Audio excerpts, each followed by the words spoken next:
pendurar lá a bota do Papai Noel, esperar que o Papai Noel vai botar um presente para você. Isso não é de Deus. Você clama lá o sangue de Jesus. Mas você pode tirar uma foto ali com a sua família, se você quiser. E nessa quarta-feira, dia 20, nós vamos celebrar o Natal aqui. Então você vem com alguém, às 8 horas, 8h15, vai estar começando a cantata. O pastor vai trazer uma ministração antes da cantata e depois, então, nós assistiremos toda a nossa igreja envolvida.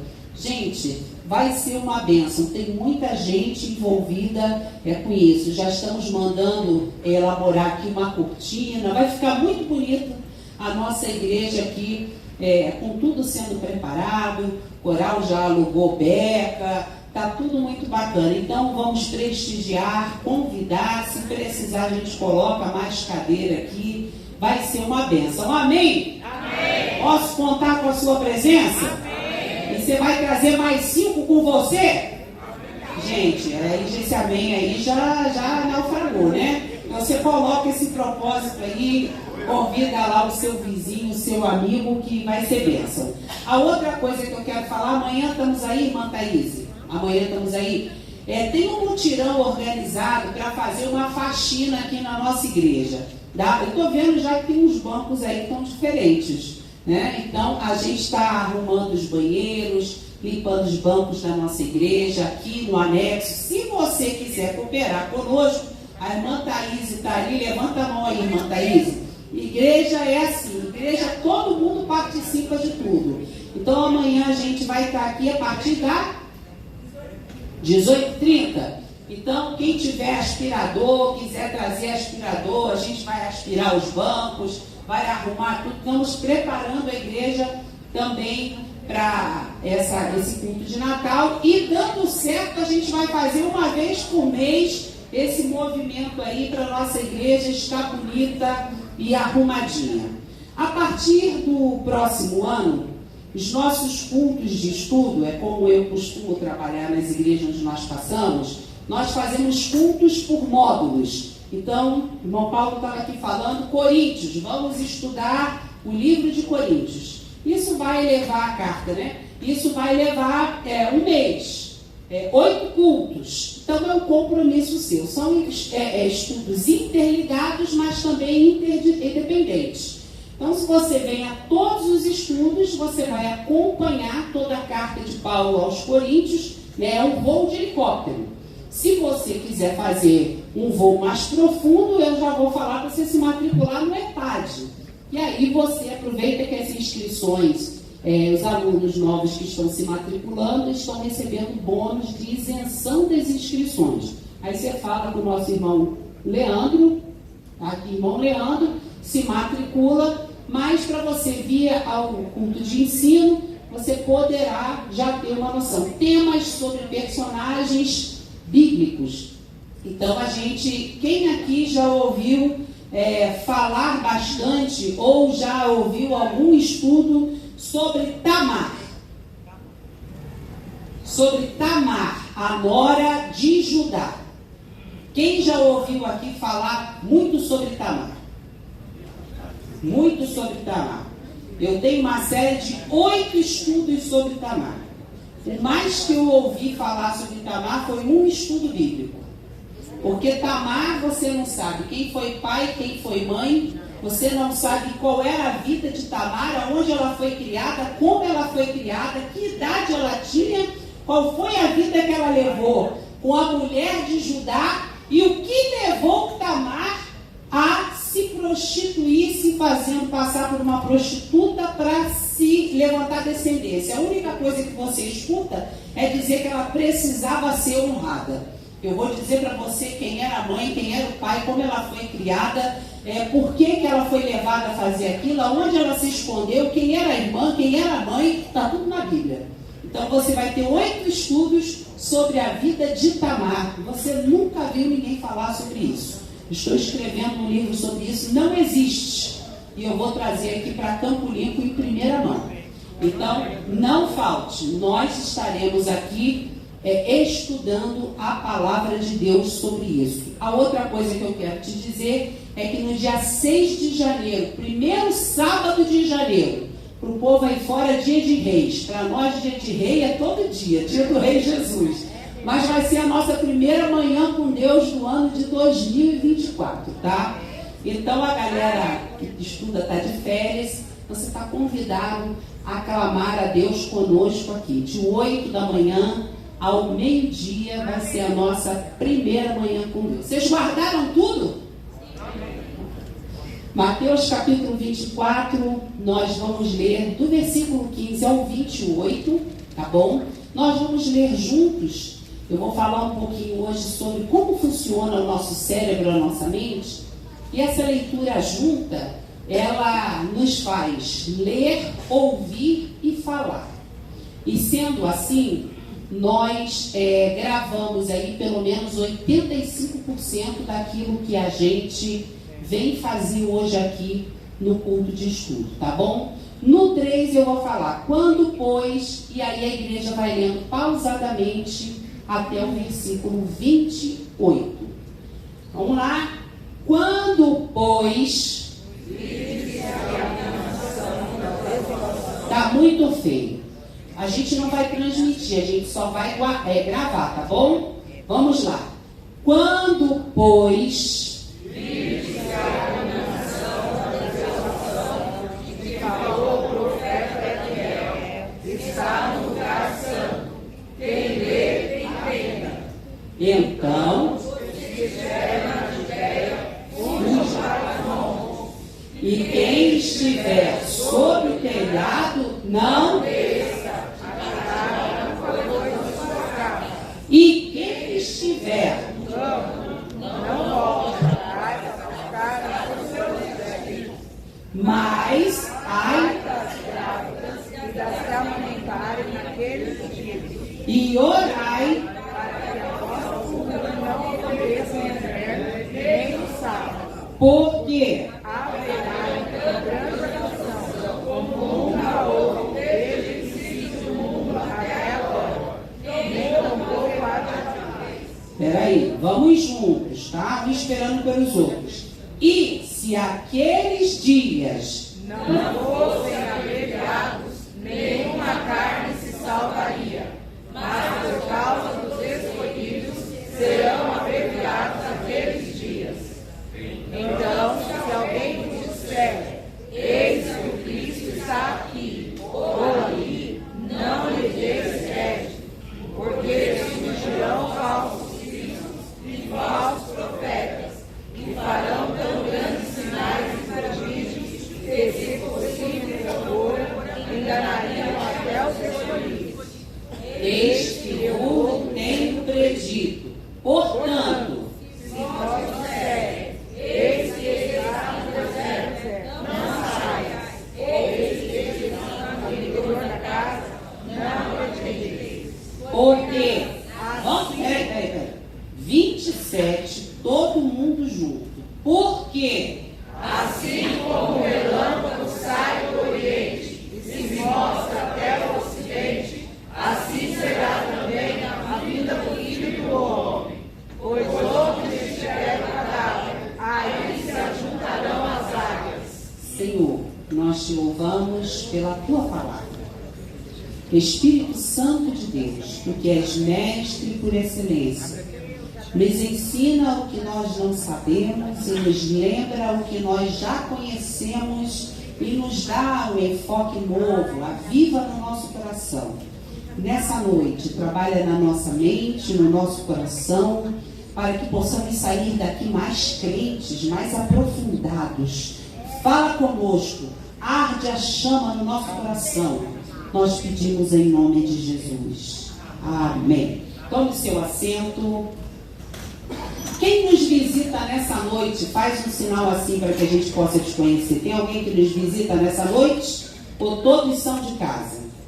Amém? Ah, tem ali 3 irmãos que nos visitam, mas estiveram aqui semana passada? Amém? Alguém pode cumprimentá-los ali? Sejam bem-vindos em nome de Jesus.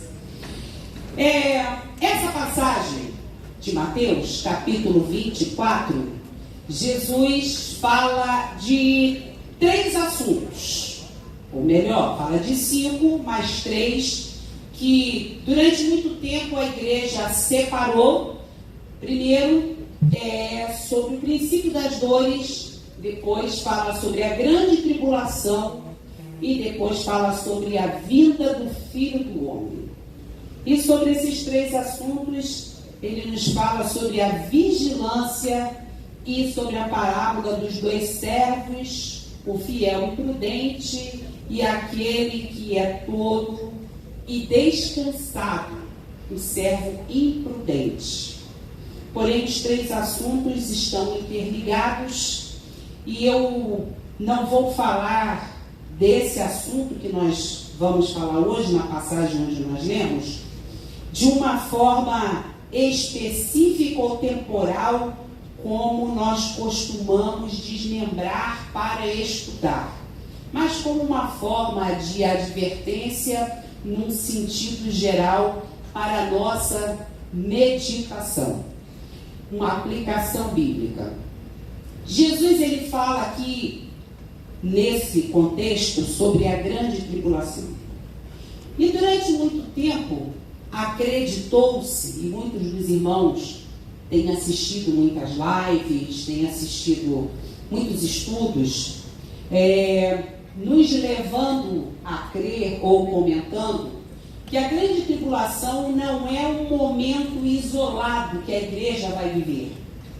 Porque durante muitos anos se acreditou que haveria o arrebatamento da igreja e um momento pós-arrebatamento a igreja passaria pela grande tribulação, ou a igreja, ou quem ficasse aqui, a igreja não passaria, estaria arrebatada, haveria grande tribulação nos próximos 3 anos e meio de paz, os primeiros 3 anos e meio proféticos, e depois, após os 3 anos e meio proféticos e de paz, haveria 3 anos e meio de tribulação. E depois haveria a vinda de Jesus, de fato, com os pés sobre os montes das oliveiras. Aliás, diga-se de passagem, que a sepultura mais barata, eu vi, aos pés do Monte das Oliveiras, a mais barata, ela custa $1 milhão.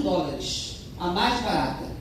Porque eles acreditam que somente vai ressuscitar quem estiver enterrado no Monte das Oliveiras. É uma interpretação secular que eles têm, literal. E muito tempo se acreditou nisso. Mas vemos os sinais que estão acontecendo na Terra e que a igreja tem presenciado e passado por vários deles, as pestes, as guerras, os rumores de guerras, os princípios das dores, porque o princípio da dor é quando você começa a ter a contração. Mas o fim das dores é quando vai se aproximando a hora do parto. As contrações, elas diminuem em intervalo de tempo e aumentam de intensidade. E a Bíblia nos diz que, muito próximo à vinda de Jesus, essas dores aumentariam e um dos maiores sinais se veria na natureza. Porque a natureza, ela proclama a glória de Deus. A natureza é talvez a manifestação do poder de Deus que está diretamente submetida ao seu poder.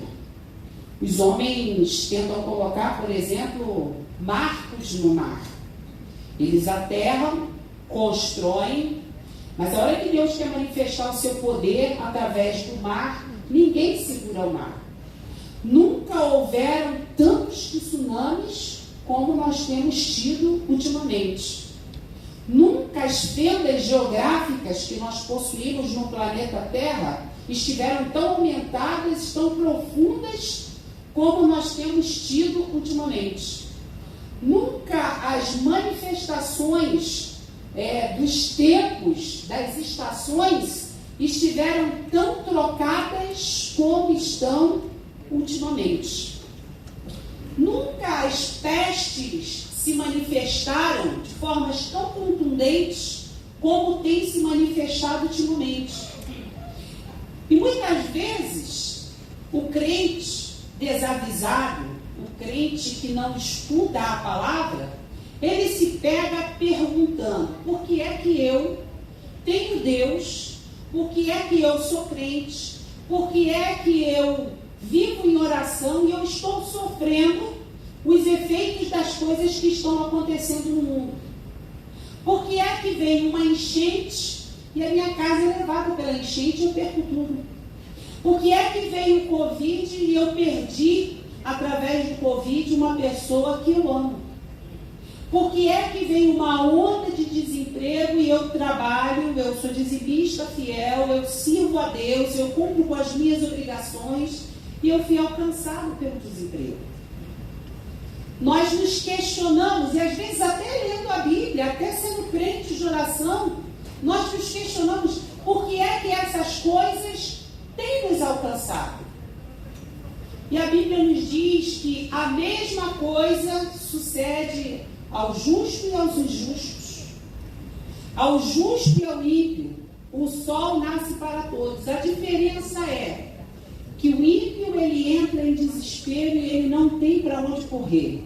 E o justo, ele é guardado e alcançado pela mão de Deus. Existe mesmo na adversidade um Deus que provê, um Deus que faz justiça, um Deus que guarda e um Deus que esconde nos momentos que nós passamos por necessidade. Mas esse princípio de dores, ele vem para toda a terra. Esse princípio de dores, ele vem de um lado para o outro. E a Bíblia diz: quando, pois, virdes a desolação de que falou o profeta Daniel, a corrupção, inclusive no lugar santo. A Bíblia fala aqui de Jerusalém. E Jerusalém é casa de Deus. Jerusalém é a cidade de luz. E muitas vezes nós nos pegamos questionando quando tantas coisas acontecem em igrejas, quando tanta coisa acontece na vida de pessoas que parecem que têm Deus. E nós nos perguntamos por que isso está acontecendo, e a Bíblia diz: é o final dos tempos. A Judéia é uma região que fica embaixo. E ficar embaixo, nós temos visto, é sempre uma situação de conforto. Você pode ver que quando você está numa estrada, ou você está fazendo uma caminhada, ou você está numa esteira, e você está sempre andando no plano, tem um momento que aquilo te dá tédio. Porque se você for pegar uma estrada e dirigir o tempo inteiro em linha reta, tem uma hora que você vai ter sono, e você vai estar fadado a cochilar e perder a direção. Para que você não tenha sono, não fique entediado, você precisa de vez em quando passar por uma elevação, por uma depressão, por uma elevação, por uma depressão. E é por isso que na nossa vida Deus muitas vezes permite que nós passemos por uma luta, desçamos a um vale, andemos num plano, passemos por uma elevação, para que nós não sejamos cristãos entediados. E aqui a Bíblia está dizendo: você está na Judéia, a Judéia é a sensação de conforto. E é por isso que a Bíblia diz assim: estejais na Judéia e toda a Samaria, porque a Judéia era reta e Samaria, eu preguei aqui outro dia, tinha o quê? Montes. E os confins da terra? É cheio de monte, depressão, monte, depressão, monte, depressão. Então quem quer servir a Deus e não quer ter uma vida de monotonia, mas quer ter uma vida de novidade, vai passar por monte e por depressão, por monte e por depressão. É a luta e a vitória, é a luta e a vitória, é a luta e a vitória. Glória a Deus, aleluia. E Deus está falando aqui através de Jesus no fim dos dias, que quando a gente estiver na posição de conforto e começar a ver as coisas acontecendo, a gente tem que sair da zona de conforto e fugir para onde? Para o monte. Porque é lá no monte, presta atenção, que no monte muita gente não consegue te acompanhar. Porque para subir para o monte tem que fazer esforço. Para subir para o monte, acelera o coração. Subir para o monte, você tem que trabalhar a perna, você tem que trabalhar o abdômen, você tem que trabalhar o dorso. Toda vez que você vai andar plano, você tem muita gente com você. Mas quando você tem que subir para o monte, muita gente vai ficando no meio do caminho, verdade? Então, o que Jesus está dizendo é o seguinte: quando vier a dificuldade, vier a corrupção, vai ter muita gente no plano, mas você tem que subir, fugir para o monte, para livrar a tua vida, para livrar a tua alma, para livrar a tua salvação, para livrar o teu caminho. Ele diz: quem tiver no telhado, não desça para tirar alguma coisa da sua casa. Eu estou fazendo aqui uma aplicação. Porque às vezes o avião, ele tem a seguinte instrução. Quem já viajou de avião aqui sabe. Você está no avião. Caíram as máscaras de oxigênio. O que o piloto explica para você? Você pega a máscara, põe primeiro em você, depois você coloca em quem está do lado. Porque às vezes você acha que você é forte e pensa o seguinte: eu vou colocar primeiro aqui no idoso, vou colocar primeiro na criança, depois eu coloco em mim. Só que alguma coisa pode acontecer no meio do caminho e a pessoa que está do seu lado é mais forte que você e você não sabe. E você vai morrer sem ar. Então você tem que tirar. Ninguém pode amar mais o outro do que a si. A Bíblia diz: ama o teu próximo como a ti. Então eu preciso colocar a máscara em mim. No momento que eu tenho a máscara e eu estou forte, então eu posso socorrer outras pessoas do meu lado. Então olha só, você está no telhado, não desce para tirar nada. Meu pai tinha uma fala que ele dizia o seguinte: a Bíblia já nos diz que se alguém quer seguir Jesus, negue-se a si mesmo, toma a sua cruz. Porque a nossa cruz, ela já é pesada por si própria. E Jesus nos ajuda a carregar a nossa cruz. Mas sabe o que a gente faz? A gente pega a nossa cruz, aí pendura um negocinho, pendura outro negocinho, pendura outro negocinho, e daqui a pouco a gente diz: Jesus, eu não estou aguentando carregar a minha cruz. Mas não é porque a tua cruz é pesada daquele jeito, é porque você pegou alguma coisa, você vai pegando uma coisinha e vai pendurando na tua cruz que não tem necessidade. Então, se Jesus tem te dado alguma coisa, Jesus tem te dado graça, Jesus tem fortalecido, não desce para pegar nada e levar com você. Deixa Jesus cuidar do que ele tem que cuidar. Quem estiver no campo, não volte atrás para buscar os seus vestidos. A mulher de Ló, a Bíblia nos diz que a mulher de Ló olhou para trás. Mas o verbo no hebraico não é olhar. O verbo no hebraico fez um movimento para voltar. Quando a gente olha aqui no português, a gente tem só a sensação de que ela olhou com desejo, ela olhou com cobiça, mas ela fez um movimento de voltar. Sabe o que acontece? Por exemplo, você imagina que você tem uma criança na sua mão e a criança diz: papai, mamãe, eu quero aquilo, e ela faz sentido de ir lá, e você sai agarrando ela pela mão e ela fazendo força em sentido contrário. Se você largar da mão dela, ela vai. Foi isso que a mulher de Ló fez. Se soltou da mão do anjo e fez um movimento de voltar. Irmãos, nós temos pessoas que às vezes sentem atração por coisas do mundo. Assim, se eu não fosse crente, eu ia. Se eu não fosse crente, eu fazia. Se eu não fosse crente, eu falava. Se eu não fosse crente nessa hora, eu preciso dizer isso para você. Quanto mais nós alimentamos o nosso espírito, a Bíblia diz que a inclinação da carne é carne. E a inclinação do espírito é espírito. Quanto mais você trabalhar a tua espiritualidade com Deus, menos inclinação para a carne você vai ter. Você não vai se sentir atraído pelas coisas do mundo. Você não vai se sentir atraído pelas coisas carnais. A tua atração vai ser pelas coisas de Deus. Então ore a Deus, mate a carne, deixa o Espírito Santo reinar na sua vida. Aleluia. E aí diz assim: ai das grávidas e das que amamentarem naqueles dias. E muita gente não entende. Mas por que as grávidas e as que amamentam? A mamãe contou aqui um pouquinho do testemunho. E ela nem falou do dia que ela foi me apresentar na igreja. E o dia que ela foi fazer minha apresentação na igreja, foi o dia que ela foi aceitar Jesus formalmente, né?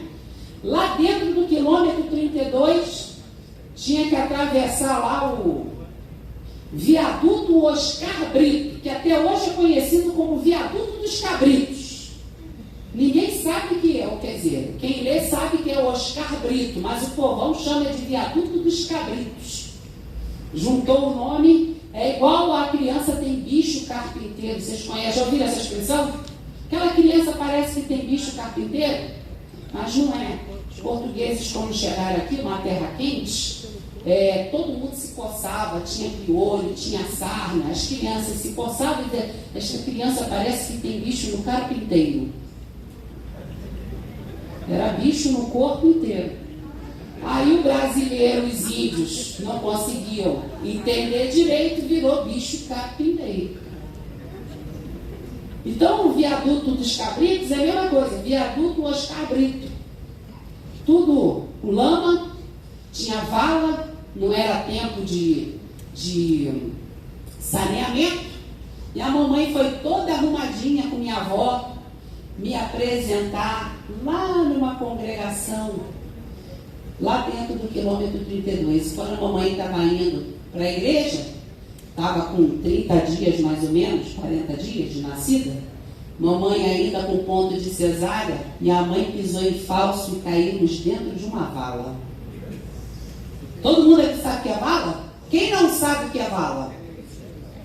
Vala era o esgoto de antigamente, a céu aberto. E caímos lá. E lá, ó o diabo lutando. E lá fomos nós, perfumadas de vala, para a igreja, para ser apresentada a Jesus. Você com seu filho no colo, você com seu filho na barriga. E quando a Bíblia diz assim, ai das grávidas e que amamentam, que a criança não tem pecado. A mãe vai estar grávida? Sumiu. A mãe está amamentando, quem é mãe aqui sabe que não tem momento mais alegre, mais feliz, mais íntimo. Você está amamentando seu filho, ele está com aquele olhinho puro, olho no olho, aquele carinho, aquele momento ímpar. Você está amamentando, seu filho sumiu. Você imagina o desespero? Mas a Bíblia diz que quando Jesus vier arrebatar a sua igreja, vai ser assim, o pânico. O piloto vai estar dirigindo ou movimentando o avião, pilotando o avião. Você imagina o pânico dentro do avião? A gente tem aviões aí para 400, 500 pessoas, aquele jumbo enorme que tem para 700 e poucos passageiros. Você olhar do lado, cadê? Cadê o piloto? Trem bala. Cadê o maquinista? Cadê quem está operando os controles? Pior que isso, esse irmão sentado seu lado na igreja, porque tem crente que vai ser arrebatado na igreja e tem crente que vai ficar. Ai das grávidas e das que amamentarem. Ore para que a sua fuga não aconteça no inverno e nem no sábado. E eu quero aqui te dizer uma coisa. Por que inverno? Porque inverno em todo lugar, todo mundo some. Eu vou ficar em casa, porque está frio. Eu vou ficar em casa me aquecendo no meu chá. E o sábado? O sábado não é o sábado que você conhece, sábado antes de domingo, não. A palavra aqui é sabá.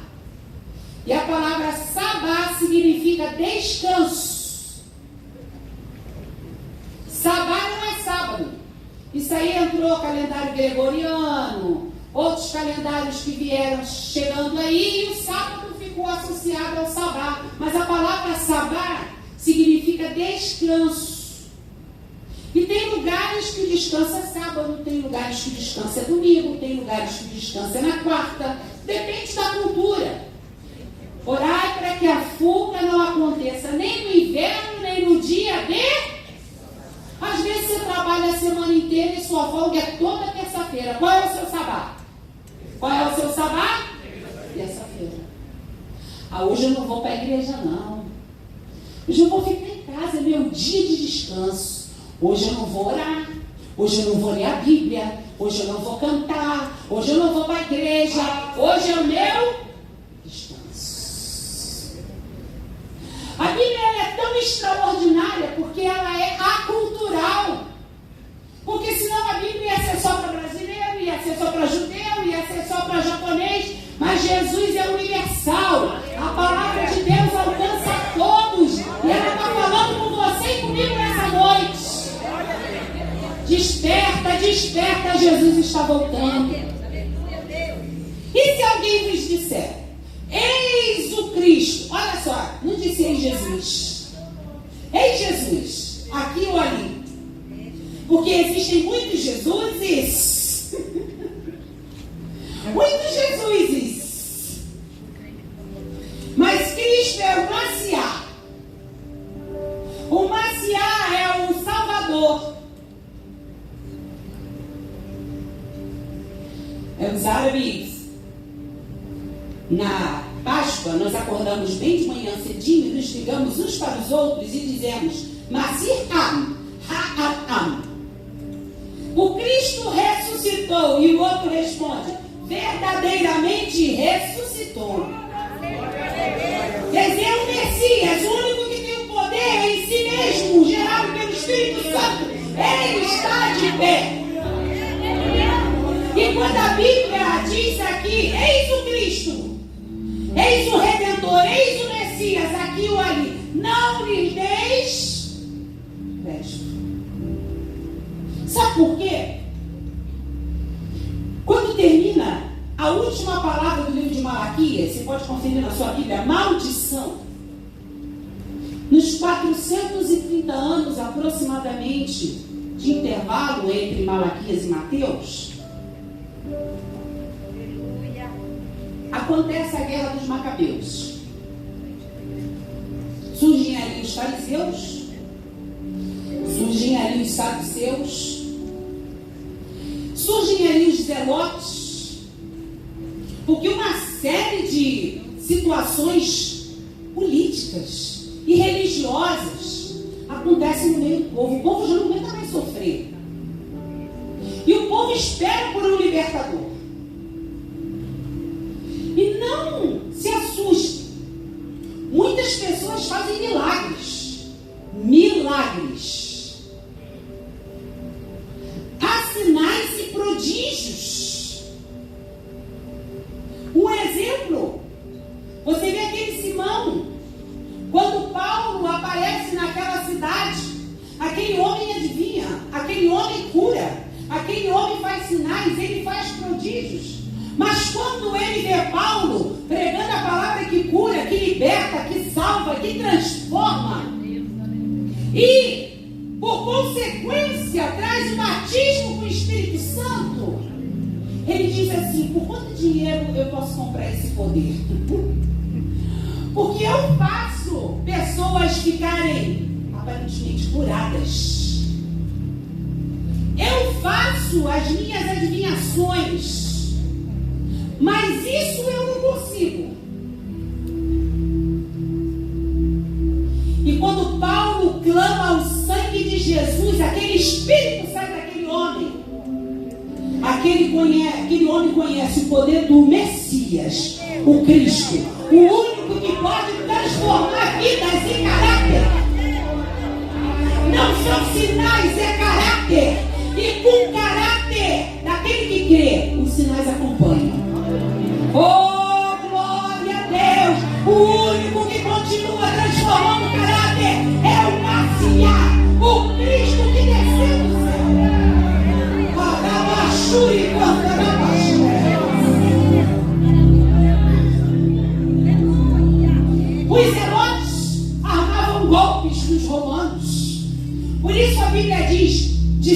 Jesus Simão Zelote. Porque Zelote deixou de preparar armadilhas, deixou de preparar golpes e começou a seguir Jesus, o pacificador, o que tinha palavras mansas. É por isso que ninguém entende como alguém agressivo, alguém que matava, alguém que preparava armadilhas, começa a seguir o Cordeiro de Deus que tira o pecado do mundo. Aleluia! Porque Simão Zelote, ele fazia parte desse grupo, onde ele sabia que uma tropa romana ia passar. Ele arrumava um grupo e dava neles, ele preparava a armadilha, matava aqueles soldados, porque eles intencionavam tomar Roma pela força. E eles achavam que os sinais seriam acontecidos pela força política. Os saduceus criam na lei de Moisés. Eles se preparavam, mas eles tinham um quê antibíblico, porque eles não acreditavam em anjos. Eles só criam uma parte da Bíblia. E há pessoas que acham que pregam Cristo, mas eles só creem em uma parte da Bíblia. E a Bíblia não é um texto sem contexto. A Bíblia é um contexto que faz parte de um livro, de um testamento, de um capítulo, de um conjunto de histórias, promessas que Deus deixou para o seu povo. Ele esquece que uma das primeiras manifestações de Deus é quando Deus, que é Pai, por criação, cria os anjos. E aí, antes que ele formasse o mundo, existia um céu. E lá a Bíblia nos diz que existiam querubins, serafins, anjos, arcanjos que trabalhavam para servir. Quando Deus cria o homem e o homem peca, ele coloca um querubim com uma espada que voava de um lado para o outro no oriente do jardim, para guardar o jardim, para que o homem não quisesse voltar lá. Os saduceus também esqueciam que quando Deus visitou Abraão, Deus enviou anjos para prometer a ele que ele seria pai de uma grande nação. Porque há pessoas que, quando estão interessadas em si próprias, em fazer seu nome ser engrandecido, esquecem de exaltar o nome de Deus. E aí vem os fariseus, que acreditavam em anjos, acreditavam em ressurreição, mas gostavam de apontar o erro dos outros e esquecer do seu próprio erro. Todos eles apareceram no período interbíblico e diziam que a redenção, a salvação, estava em guardar a lei, estava em seguir seus mentores. Mas de repente, lá no início, aparece um homem pregando no deserto, que comia gafanhotos e mel silvestre, porque o mel feito por abelhas era o mel que o judeu não comia, porque era considerado imundo. Por isso eles comiam mel silvestre. O tipo de mel que Sansão comia, olha, isso é uma bênção. O tipo de mel que Sansão comia, ele achou numa árvore e fez aquele enigma. O comedor saiu para comer mel, porque era mel silvestre. E esse era considerado puro. Coisa linda, a Bíblia é linda, é maravilhosa, é extraordinária. O livro dos livros, o Senhor da sabedoria inspirou. E ele, comendo mel, ele aparece. Vós que clama no deserto, arrependei-vos. És tu Cristo? Eu não sou Cristo, ele virá após mim. Ele virá após mim. Eu não sou digno de desatar as alpacas dos seus pés. Eu batizo com água, mas ele tem uma marca diferente. Batizará com o Espírito Santo e fogo. Aleluia! Glória a Deus! Aparece então Jesus. Não com ressurreição, não ressurreição de levantar, mas aquela tipo que Tiradentes fez. Não com um levante político, mas com uma mensagem de paz que transformava. Não dizendo que você precisava matar na unha qualquer pessoa que te fizesse mal, mas ele aparece com uma mensagem de perdão, com uma mensagem de tolerância, com uma mensagem que você pode crer nele de todo o seu coração, que aquele que vem a ele de maneira alguma ele lança fora. Porque se você for para uma batalha, se você for fraco e franzino, você não pode. Você não vai ser convocado. Se você não for destro com as suas armas, você não pode. Mas Jesus diz: aquele que vem a mim, de maneira alguma o lançarei fora. Aleluia. Mas vão surgir falsos cristos e falsos profetas.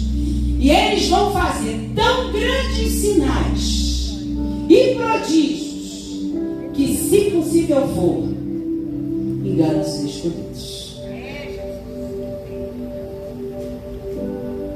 Você vai me perguntar assim: missionária, como eu vou saber se alguém é de Deus e se não é? Eu vi o paralítico sair andando. A minha Bíblia e a sua diz assim: pelos frutos o... Glória a Deus. Aleluia a Deus. Aleluia a Deus. Você vê frutos, faz o que diz, compra e paga, lê a palavra e pratica. Eu não estou dizendo que ele vai ser um santinho, porque nós sabemos que todos nós somos falhos. Todos nós precisamos, todos os dias, conhecer a verdade para que a verdade nos liberte. Todos os dias nós precisamos melhorar um pouco.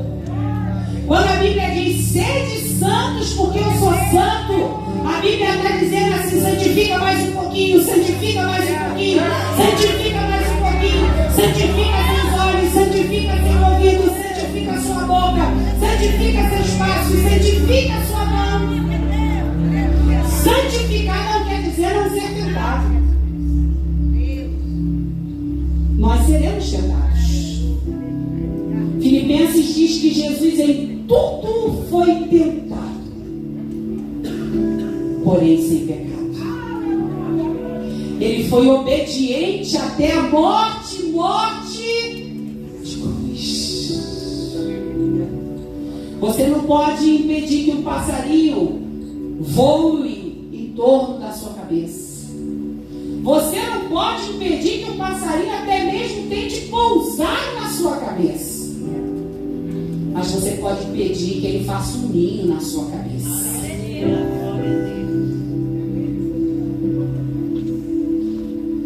E para isso nós precisamos fazer forças, meus irmãos, minhas irmãs. Se nós deixarmos essa carne à vontade, essa carne só quer coisa boa para a carne. Essa carne só quer vida boa, ela quer fazer o que ela tem vontade. Você está cansado, a carne tem vontade de dormir. Você está com sede, a carne tem vontade de beber. Você está com fome, a carne quer comer. Mas tem dia que você está com fome, a carne quer comer e você tem que fazer força para ficar em jejum e dizer: carne, você não me domina, eu vou dominar você. E hoje eu vou te sacrificar para servir a você. Carne, você está com sede? Hoje eu não vou deixar você beber, não. Hoje eu vou te sacrificar e te oferecer como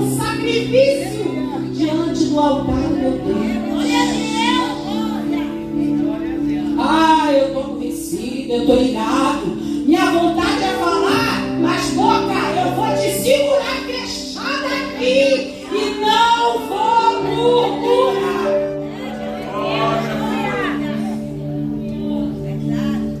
A vontade é reclamar, eu vou dizer glória a Deus. Glória a Deus. Tem alguém querendo botar o pé na minha frente? Eu sei que o melhor de Deus está preparado para mim. Eu vou glorificar o nome de Jesus, porque Deus é justiça e vai me fazer vencer.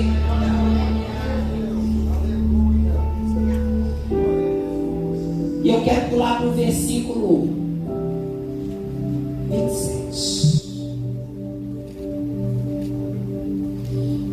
Para terminar. Assim como o relâmpago que sai do Oriente e se mostra no Ocidente, assim é de ser a vida do Filho do Homem.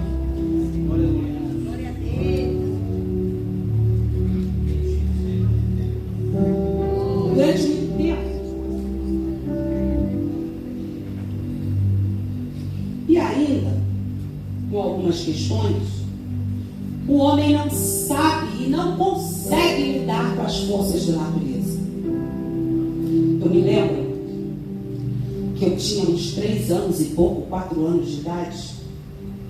Tudo que você passa, você deve pensar que aquilo Deus vai usar para alguma situação na sua vida que vai te abençoar ou servir para abençoar alguém. E a minha mãe, ela se sentiu muito mal, passou mal. Meu pai chegou em casa, encontrou a minha mãe passando mal e falou, vou levar ela para o pronto-socorro. E nós fomos para um hospital público que tinha em Marechal Hermes, no Rio de Janeiro. E eu falei, eu quero ir junto. Eu era mais velha e eu fui. Quando eu cheguei lá, estava chovendo. Quando eu cheguei na emergência, eu encontrei uma família inteira, toda queimada, ferida, machucada. Tinha uma pessoa que tinha um corte aqui assim, estava aberto. Não se espantem, deixar uma criança nessa idade com o hospital. Eu nessa idade já tinha visto muita coisa. Já tinha prestado muitos socorros. Meu pai saía de casa, meu pai era professor de primeiros socorros. E eu com essa idade eu já tinha socorrido vizinhos, já sabia fazer massagem cardíaca, já tinha passado por muita coisa. E quando eu cheguei lá, eu vi essa pessoa com corte na cabeça, ia do queixo para cá, o ombro machucado, a outra estava faltando um pedaço da mão. E eu cheguei e comecei a perguntar, o que foi isso? O que foi isso? Me disseram assim, foi um raio que caiu em cima da casa deles. Eu cheguei em casa, depois meu pai é um homem muito inteligente, e eu perguntei, pai, um raio faz isso? Ele disse, o raio queima, é pior que fogo.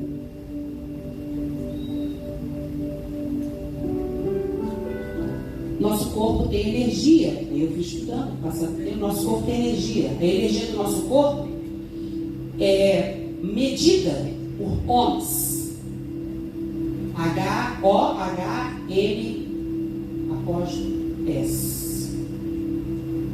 Nosso corpo tem energia. Não estou falando de energia espiritualista, isso é outra coisa. Energia mesmo. Você pegar, cada um de nós tem uma medida. Minha mãe, por exemplo, pegava aqueles rádios com válvula, pegava num objeto, ela não tinha choque, não tinha nada, mas se a gente encostasse nela, a gente levava choque. E depois eu trabalhei no Instituto Médico Legal e tive algumas oportunidades de ver pessoas que foram a óbito devido a descargas elétricas de raio.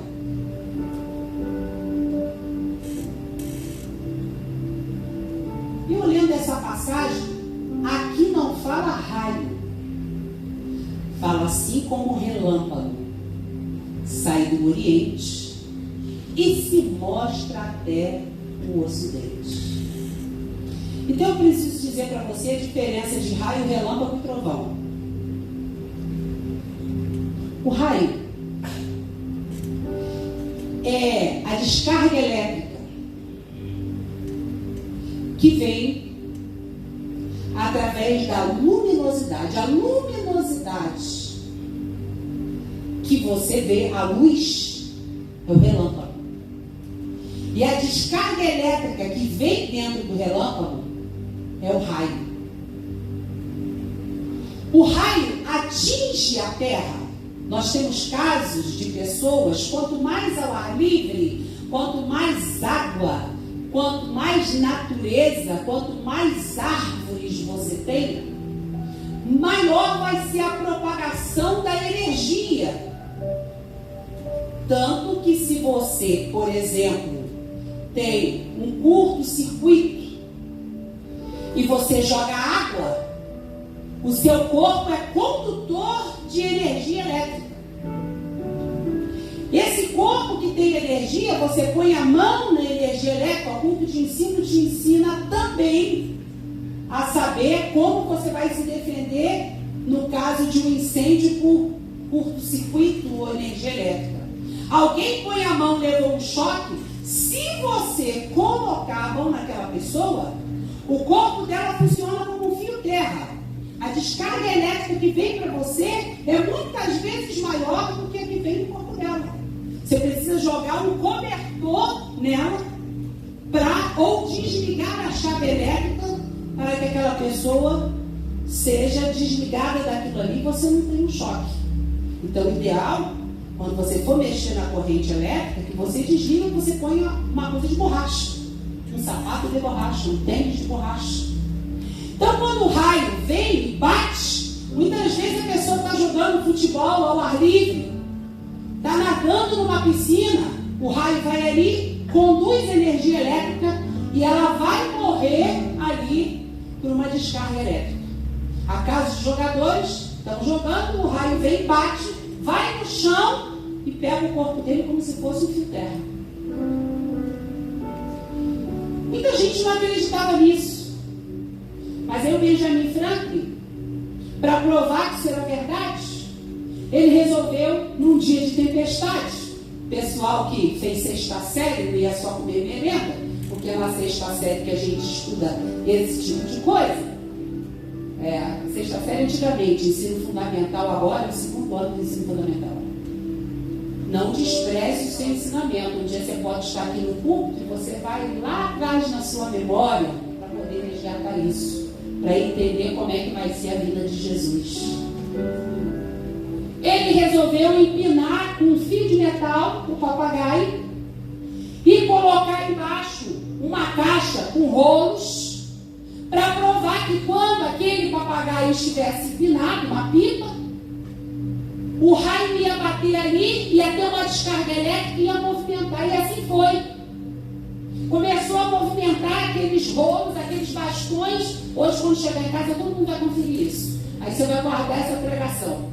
E começou a movimentar e ter uma descarga elétrica. Por isso que as hidrelétricas foram criadas para gerar eletricidade através da água. Por causa desse invento de Benjamin Franklin. Invento ou descoberta. Então, o raio é a energia. É o movimento. E o relâmpago é a luz. Porque a velocidade da luz é muito grande. Teve a descarga elétrica, vem a velocidade da luz. É a velocidade do som. Ela é mais lenta do que a velocidade da luz. Então você tem o raio. Em seguida você tem o relâmpago. E em terceiro você tem o trovão. Geralmente os três acontecem concomitantemente. Você tem a descarga de energia. Você tem a luz. Em terceiro lugar você tem Vamos reler o versículo. Porque é assim, como relâmpago, que sai do Oriente e se mostra até o... Antes do relâmpago veio o quê? Antes do relâmpago veio o quê, igreja? Comigo. E o raio é que move. O que é que está acontecendo no Oriente? O que é que está acontecendo no Oriente, irmãos? Guerra. Você acompanha o noticiário e você percebe o que está acontecendo com a economia do mundo por causa da guerra no Oriente? Você consegue ver como é que o mundo está sendo transformado? Esse jornal dessa semana, as alianças que estão sendo feitas, as reuniões que estão sendo feitas com Hamas, Estados Unidos e outros países, o mundo se movimentando por causa disso que está acontecendo. Os outros versículos dizem: aonde estiverem, os corpos se ajuntarão às águias. E a Bíblia diz: quem está entendendo o que eu estou falando? Vocês estão entendendo o que eu estou falando? Isso aqui é revelação bíblica. É a vida de Jesus movimentando do Oriente ao Ocidente. E na vida do Filho do Homem, um relâmpago. É movimento. E é luz. E já já a gente vai ter som. Já já a gente vai ter som. Já já a gente vai ter som. Vai ser na vinda do Filho. E a igreja não desce. Não pega os vestidos. Continua, vai para o monte. É o monte espiritual. Vai orando. Vai buscando a Deus. Porque a vida dele está próxima. Essa é a mensagem que eu quero deixar aqui para você. Nós estamos praticamente no último culto de ensino do ano. Quarta-feira é o culto de Natal. A outra quarta-feira nós teremos um culto de ensino, mas será praticamente já o ano novo. Talvez muitos irmãos não estejam aqui, nós estaremos. Mas eu quero te dizer, nesse praticamente último culto de ensino, ele está voltando. Os raios estão caindo. O relâmpago que sai do Oriente e vem para o Ocidente está se manifestando. A vinda do Filho do Homem, aleluia. E eu quero perguntar: quem está esperando Jesus? Quem está esperando Jesus? Aleluia. Eu preparo a mensagem e eu digo: Jesus, confia na palavra. E eu cheguei aqui, o que vocês estavam cantando? O hino que vocês estavam cantando primeiro. Qual foi o primeiro hino que vocês cantaram aqui? Vocês nem lembram que vocês cantaram? Meu Deus. Foi o hino 300? Nossa esperança é sua vida. O Rei dos Reis vem nos buscar. Nós aguardamos Jesus ainda. É a luz da manhã raiar. Nossa esperança é sua vida. O Rei dos Reis vem nos buscar. Nós aguardamos Jesus ainda. É a luz da manhã raiar. Nossa esperança é sua vida. O Rei dos Reis vem nos buscar. Nós aguardamos Jesus ainda. É a luz da manhã raiar.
terra nos dá manhã.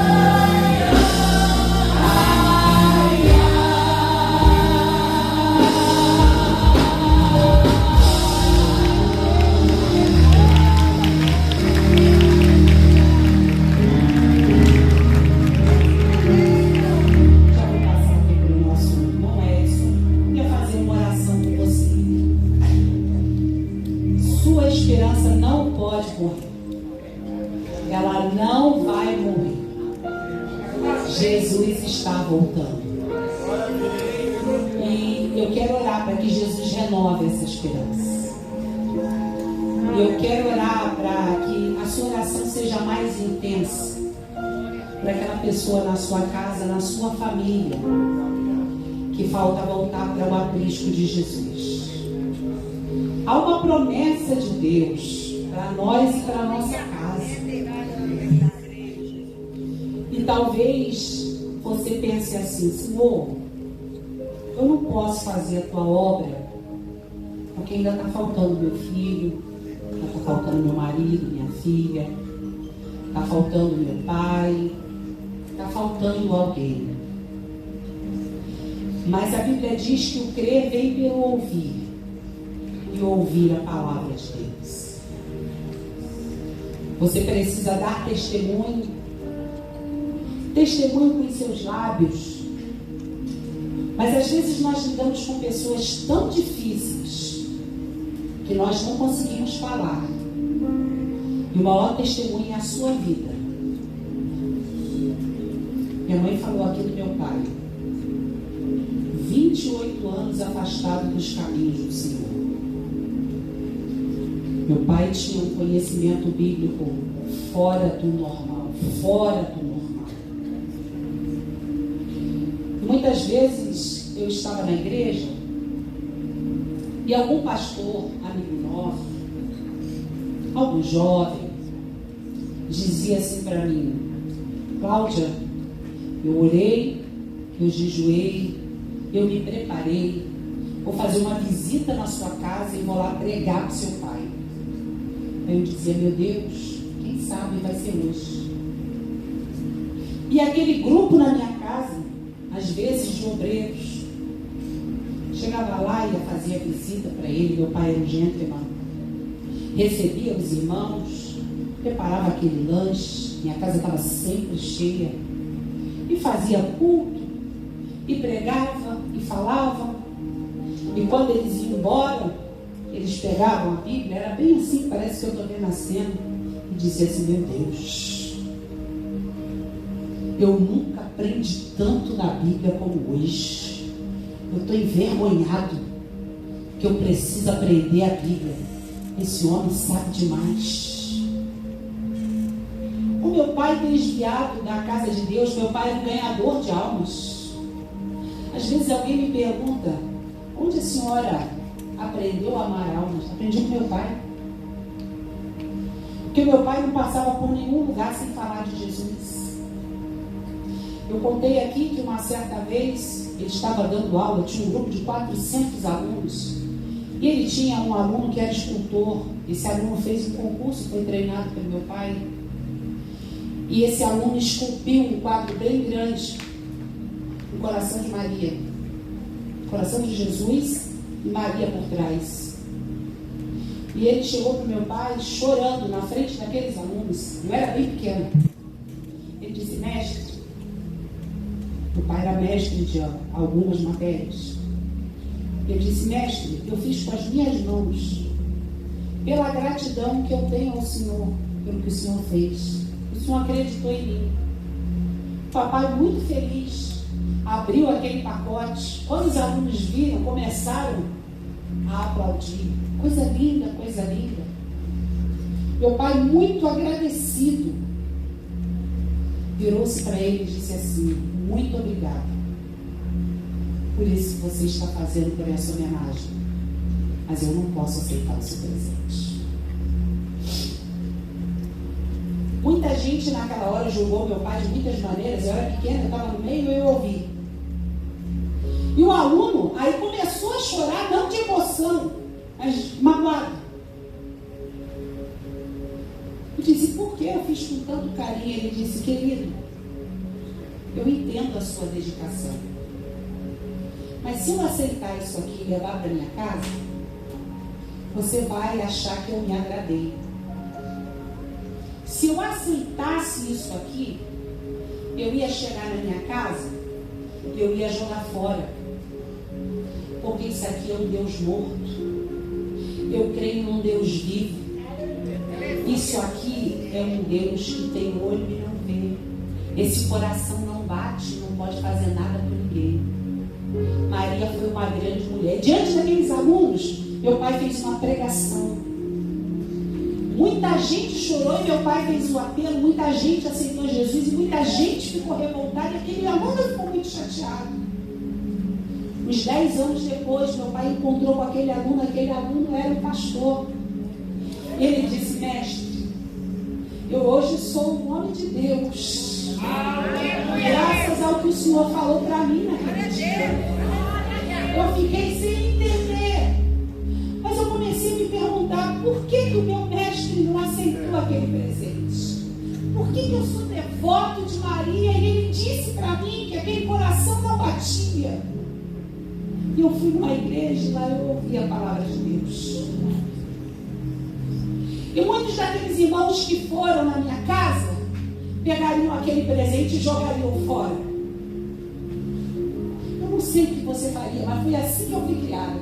Por isso que eu digo que meu pai e minha mãe foram meus pastores. Porque chegavam na minha casa com doce de pó de Damião, quando eu era pequena e ainda não estava na igreja. E meus pais não aceitavam para ser queridos. Eles diziam, não vou aceitar porque pó de Damião é uma imagem, isso aqui é sacrificado a ídolo. O ídolo não é de Deus. Ganhamos algumas pessoas para Jesus, ganhamos inimizades. Mas a verdade nunca deixou de ser pregada. E eu saía para pregar a palavra de Deus. E eu dizia, Senhor, na minha casa, meu pai não está na igreja. Eu ganhei desviados para Jesus. Eu fazia campanhas, 300 pessoas aceitavam Jesus e meu pai dentro de casa desviado. Mas eu tinha uma promessa. Você tem uma promessa.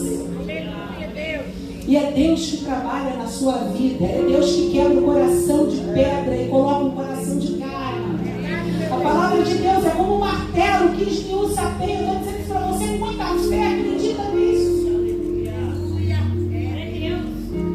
E um dia eu fui chamada para pregar numa campanha evangélica, numa campanha evangelística. E o pastor, que era diretor do seminário, que eu estudava e que eu dava aula, ele ia ser o pregador, um homem renomado. E no dia anterior ele me chamou e ele disse assim, irmã Cláudia, eu não vou poder cumprir esse compromisso amanhã. A senhora vai no meu lugar. Eu disse, mas você, eu era menina. Eu disse, pastor, mas eu não tenho condição. O convite é para o senhor. Ele disse, não, você vai no meu lugar. E eu cheguei em casa aflita, desesperada. Eu falei para minha mãe, mãe, o pastor falou para ir no lugar dele, eu estou com medo. E a mamãe, na simplicidade dela, ela falou, qual que é o problema? Quem que usa o pastor? Eu digo, é o Espírito de Deus. E quem que usa você? Eu digo, o Espírito de Deus. Então não tem problema. Ela, na minha cabeça, não entendia.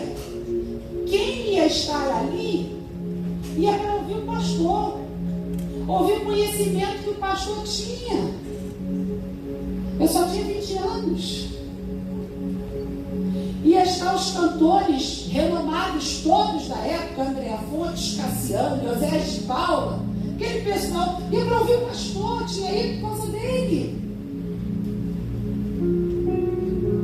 Eu fui no outro dia em jejum, eu cheguei 7 horas da manhã e perguntei, pai, você vai? Ele disse, não sei, minha filha, eu estou de serviço, se der eu vou. Eu fui, irmãos, fizemos o evangelismo o dia inteiro.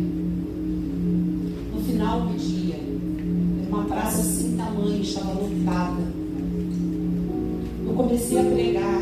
Jesus foi libertando vidas instantaneamente. Pessoas doentes, mendigos, pessoas viciadas. Foi uma coisa linda. Eu fiz o apelo, veio uma multidão na frente. Foram 380 pessoas que aceitaram Jesus naquele dia. E quando eu disse, eu estou encerrando o apelo, tem mais alguém para aceitar Jesus? Lá no fundo da multidão, eu vi duas mãos assim. Mas eu não consegui enxergar quem era, porque era muita gente. Eu digo, ajuda essa pessoa, eu não via se era homem, se era mulher, ajuda essa pessoa a chegar aqui na frente que eu vou orar. Quando chegou na frente do meu pai, Glória a Deus. meu pai veio chorando. Eu nunca na minha vida imaginei que meu pai ia voltar através da minha instrumentalidade.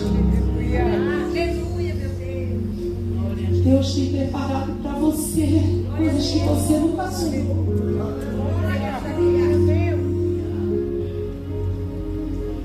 Meu pai serviu Jesus mais de 30 anos. Como obreiro, como tesoureiro, como professor de escola bíblica, fazendo ar livre, dirigindo trabalhos. Entrega essa pessoa na sua casa, eu vou orar por você. Não deixe a esperança da vinda de Jesus morrer na sua vida. Jesus está cuidando dessa pessoa.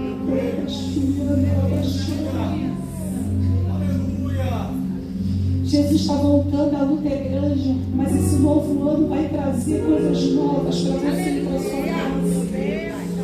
O nosso Deus é vivo e Ele está trabalhando onde você não pode trabalhar. Não importa se essa pessoa só tem um coração duro, se ela está na prostituição, está na droga, está numa prisão, Jesus vai lá também. Senhor,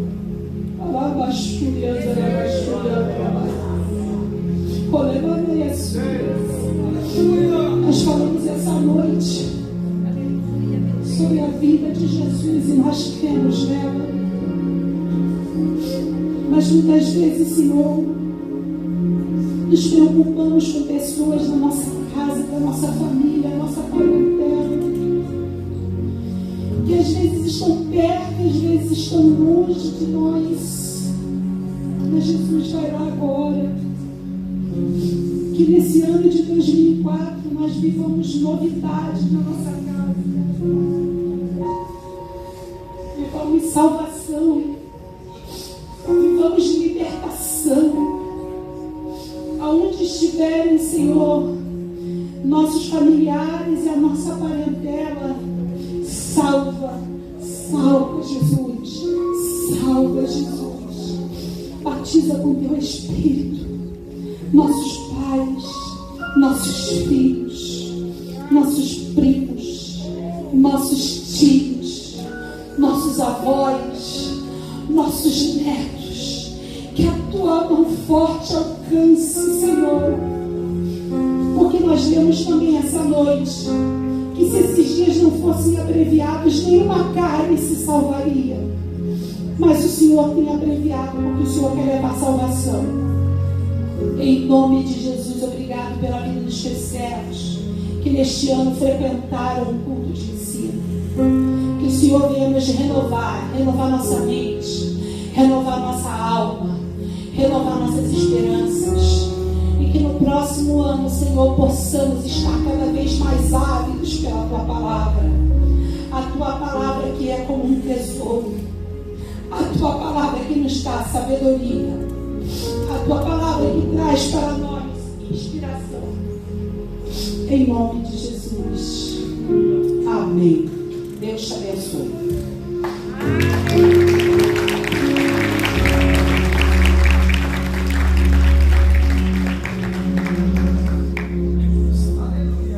Saúde, irmãos, com a paz do Senhor Jesus. Muito bom ouvir a palavra de Deus, irmãos. Muito bom nos alimentar na palavra do Senhor. Queridos, nós vamos nesse momento completar o nosso culto nessa noite com as nossas ofertas, com nossos dízimos. Vamos continuar louvando ao Senhor Deus com as nossas ofertas nessa noite. Amém? Bate uma palma para Jesus. Amém? No Salmo 103, que nos diz: bendiz a minha alma ao Senhor. E